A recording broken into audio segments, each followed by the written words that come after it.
বন্ধুরা, সম্পূর্ণ পর্ব দেখতে চ্যানেলটি সাবস্ক্রাইব করুন। এবার সকলের সামনে খুলে গেল রুহির আসল মুখোশ। রুহির কাছ থেকে বের হয়ে এলো লক্ষ লক্ষ টাকা। অন্যদিকে গুন্ডাদেরকে ধোলাই দিল চিকি। এখন শুধুমাত্র একজন জীবনসাথীর অভাব রয়েছে। আমি যদি তাকে নিয়ে আসি? রামের ঠাকুমা বলে, সেই চেষ্টাও আমি করেছি সুগন্ধা, কিন্তু সেরকম মেয়ে কোথায় আছে যে আমার রামকে বুঝবে? রামের মা বলে, আছে মা, সেরকম মেয়ে রয়েছে। আমি তোমাকে একটা মেয়ের কথা বলেছিলাম না? তারপরেই রামের মা চিকির বিষয়ে রামের ঠাকুমার কাছে বলা শুরু করে। রামের মা বলে, আমার আজও বিশ্বাস আছে যে সিয়া ফিরে আসবে, কিন্তু মা, রামের জন্য তো আমাদের ভাবতে হবে। রামের ঠাকুমা বলে, আমি জানি সুগন্ধা, সব মা চায় তার ছেলে ভালো থাকুক। রামের জন্যে তুইও সেটাই চাস। আর এখন তো ধীরে ধীরে আমারও মনে হয় হয়তো সিয়া আর কখনোই ফিরে আসবে না। সিয়ার জন্যে অপেক্ষা করে শুধু দুঃখ কষ্টটাই বাড়ছে, আর এই অপেক্ষার তো কোনো শেষই নেই। থাক সেই কথা, তুমি যে মেয়েটার কথা বলেছিলে সেটা বলো। রামের মা আবারও শিখিয়ার রামের খুনসুটির কথা বলতে শুরু করে। রামের ঠাকুমা বলে, সুগন্ধা, এই মেয়েটা আমাদের রামের মন বুঝতে পারবে, মানে সিয়ার শূন্যস্থান এই মেয়েটা পূর্ণ করতে পারবে। রামের মা বলে, সিয়ার জায়গা কখনো কেউ নিতে পারবে না মা, কিন্তু সিয়া যদি আজ থাকত তাহলে ঠিক ওর মতোই হতো। আর একটা কথা জানেন মা, আজ পর্যন্ত রাম সিয়াকে ছাড়া কাউকে কখনো চকলেট দেয়নি। ফার্স্ট টাইম রাম সিয়াকে ছাড়া অন্য একটা মেয়েকে চকলেট দিয়েছে, আর সেটা হচ্ছে এই মেয়েটা। আমার মনে হয় চিকি যেভাবে রামকে বুঝতে পারে সেভাবে আর অন্য কোনো মেয়ে রামকে কখনো বুঝতে পারবে না। রামের ঠাকুমা বলে, তুমি সত্যি কথা বলছো সুগন্ধা? প্রভু জগন্নাথ আমার সব কথা রেখেছে। হে প্রভু, সেই মেয়ে যদি আমার রামের মন বুঝতে পারে তাহলে তুমি ওদেরকে এক করে দাও, আমার প্রার্থনা পুরো করে দাও। আমি আমার রামকে খুশি দেখতে চাই। রামের মা বলে, আপনি দেখবেন মা, প্রভু জগন্নাথ আপনার মনের ইচ্ছে অবশ্যই পূর্ণ করবে। রামের ঠাকুমা বলে, আচ্ছা সুগন্ধা, তুমি রামকে ফোন করে দেখেছ, সে কি আসছে? রামের মা বলে, হ্যাঁ মা, আমি ওকে ফোন করে জানিয়ে দিয়েছি, সোজা মন্দিরে যাবে। পরের দৃশ্যে দেখা যায়, রুহি যখন টাকা নিয়ে আশ্রমে ঢুকছিল তখনই চিকি ওর পথ আটকায়। চিকি রুহিকে বলে, রুহি, এসব করে তোর কি লাভ হচ্ছে? রুহি বলে, মানে কি বলতে চাচ্ছিস তুই? চিকি বলে, প্রথমত তুই বাবার নামে মিথ্যে অভিযোগ করে দিয়েছিস, আর দ্বিতীয়ত প্রমাণ না থাকলে তো আজই আমাদের আশ্রম থেকে চলে যেতে হবে। তুই তো কষ্ট পাচ্ছিস না, তুই তো ভালোই আছিস। তুই একবার একটা কথা ভেবেছিস, অনাথ আশ্রমের বাচ্চাগুলো কোথায় থাকবে, কি খাবে? রুহি, কেন তুই কিছু বুঝিস না? উত্তরে রুহি কিছু না বলে সেখান থেকে চলে যাচ্ছিল। ঠিক তখনই চিকি আবার বলে, শোন রুহি, যেই মানুষটা আমাদেরকে রাস্তা থেকে নিয়ে এসে নতুন জীবন দিয়েছে, পেট ভরে খেতে দিয়েছে, দুনিয়ার আলো দেখিয়েছে, সেই মানুষটা কি কাউকে খুন করতে পারে? রুহি বলে, আমি একটা বিষয় বুঝতে পারছি না, তুই কেন বিশ্বাস করতে পারছিস না যে বাবাই রাকেশকে খুন করেছে? চিকি বলে, কারণ আমার বাবার প্রতি বিশ্বাস আছে, সে কখনোই এরকম কাজ করতে পারে না। রুহি বলে, শোন, বাবার সব কথা তোর কাছে সত্য মনে হতে পারে, কিন্তু আমার কাছে না, আর সত্যিটা সবার জানার দরকার, আর আমি সেটাই করছি। চিকি বলে, ঠিক আছে, আমি কিছু সময়ের জন্য তোর কথা মেনে নিচ্ছি, বাবাই রাকেশকে মেরেছে, কিন্তু কেন মারল? রুহি বলে, রাকেশ হয়তো কিছু ভুল করেছে। চিকি বলে, তুই তো তোর জীবনে অনেক ভুল করেছিস, কই, বাবা তো তোকে কখনো মারেনি, তাহলে রাকেশ এমন কি ভুল করল যে বাবা রাকেশকে প্রাণে মেরে ফেলল? আর সেদিন তো তুই আমাদের সাথে যাসনি, বাবা যখন রাকেশকে মেরেছে তুই তখন কোথায় ছিলি বল? তুই তো বাড়িতেই ছিলি, তো তুই চাইলে বাবাকে আটকাতে পারতিস না? বল, জবাব দে, সেই সময় তুই কোথায় ছিলি? রুহি বলে, মার্ডার যে করবে তাকে কেউই আটকাতে পারে না, আর তাছাড়া বাবা যখন রাকেশকে মেরে ফেলেছে তখন আমি আমার রুমে ছিলাম। রুহি চিকিকে আরও বলে, দেখ, তোর এই ফালতু কথা শোনার সময় নেই, তুই যে মুভির ডায়লগগুলো বলছিলি সেই ডায়লগগুলো বলে বাবাকে ছাড়িয়ে নিয়ে আয়, আমার কাছে তুই কেন ভিক্ষা চাচ্ছিস?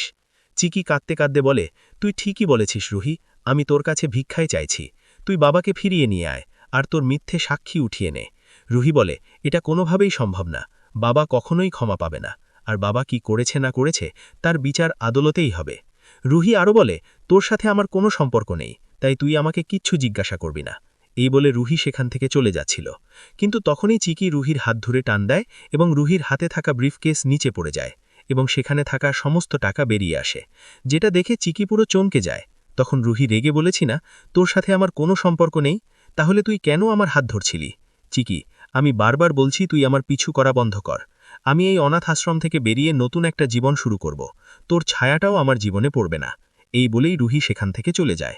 পরের সিনে দেখা যায়, রকি গুন্ডা প্রিয়াকে আটকে রেখে বলে, প্রিয়া, আজ তোকে আমার হাত থেকে কে বাঁচাবে? দেখ, তুই যদি আমার কথা শুনিস তাহলে আমি তোকে ছেড়ে দেব, তোকে রানী করে রাখব, তোর লাইফ সেটেল করে দেব, আর তুই যদি আমার কথায় ভালোই ভালোই রাজি না হস তাহলে ঠিক তখনই চিকি এসে রকি গুন্ডাকে এক থাপ্পড় মারে এবং বলে, পাগলা গারোতে গিয়ে ভালো করে চিকিৎসা করে এসো, তারপরে প্রিয়ার সাথে লাগ দিয়ে এসো।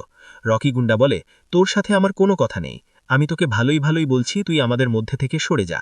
চিকি বলে, মুখ সামলে কথা বল। চিকি বলে, মুখ সামলে কথা বল, না হলে তোর জিভ টেনে ছিঁড়ে ফেলব। রকি গুন্ডা বলে, তুই আমার গায়ে হাত উঠিয়ে অনেক বড় ভুল করেছিস। তুই জানিস না আমি কে, আমি চাইলে কি করতে পারি?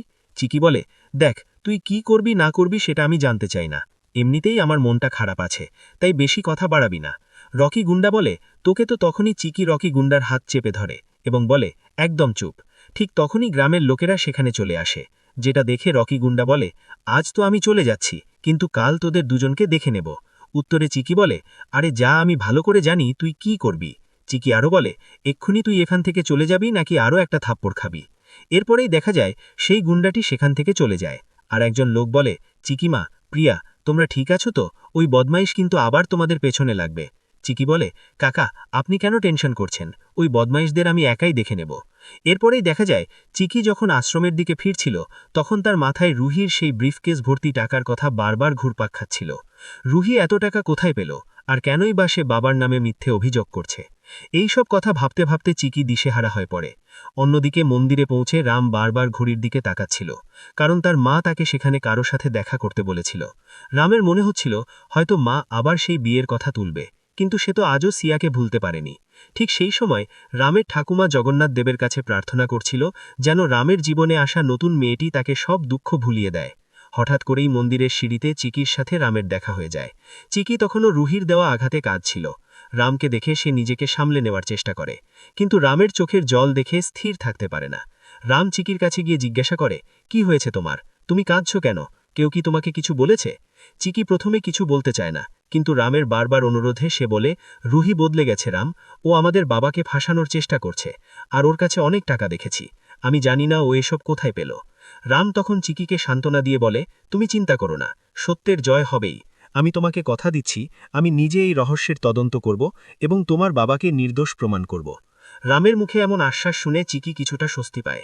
ঠিক তখনই রামের মা সুগন্ধা সেখানে উপস্থিত হয় এবং রাম ও চিকিকে একসাথে দেখে মনে মনে খুব খুশি হয়। সে ভাবে তার ইচ্ছা হয়তো পূর্ণ হতে চলেছে। তবে চিকি এখনও জানে না যে তার আসল পরিচয়ের রুহি কিনা, বা পরিবারের সবাই তাকে কিভাবে গ্রহণ করবে, কারণ রুহি তো আশ্রমে নিজের নাম ভাড়িয়ে খেলছে। অন্যদিকে রুহি যখন রকি গুন্ডার সাথে গোপনে দেখা করে, তখন জানা যায় যে ওই টাকাগুলো আসলে রকি তাকে দিয়েছিল, যেন সে বাবার বিরুদ্ধে সাক্ষী দেয়। রুহি টাকার লোভে অন্ধ হয়ে নিজের পরিবারকে ধ্বংস করতে চাইছে, কিন্তু চিকি সেটা হতে দেবে না। সে ঠিক করে যে যেভাবেই হোক রুহির আসল চেহারা সবার সামনে আনবে এবং রকি গুন্ডাকে উচিত শিক্ষা দেবে। রাতের অন্ধকারে চিকি যখন আশ্রমের নথিপত্র খুঁজছিল, তখন সে একটি পুরনো ডায়েরি পায়, যেখানে তার আর রুহির ছোটবেলার কিছু গোপন কথা লেখা ছিল, যা পড়লে রুহির সব মিথ্যে ধরা পড়ে যাবে। কিন্তু সেই মুহূর্তে সেখানে রুহি চলে আসে এবং চিকির হাত থেকে ডায়েরিটা কেড়ে নেবার চেষ্টা করে। দুই বোনের মধ্যে শুরু হয় তুমুল লড়াই। চিকি বলে, তোর পাপের ঘড়া পূর্ণ হয়ে গেছে রুহি, এবার তোকে থামতেই হবে, নয়তো আমি পুলিশে খবর দেব। রুহি তাচ্ছিল্য করে হাসে আর বলে, পুলিশ তো বাবার পেছনে পড়ে আছে, তুই কি করবি দেখা যাবে। এইভাবে টানটান উত্তেজনার মধ্য দিয়ে পরবর্তী পর্বের দিকে এগিয়ে যায় গল্পটি। পরবর্তী পর্বে কি হতে চলেছে তা জানতে হলে ভিডিওটিতে লাইক দিয়ে আমাদের পাশেই থাকুন।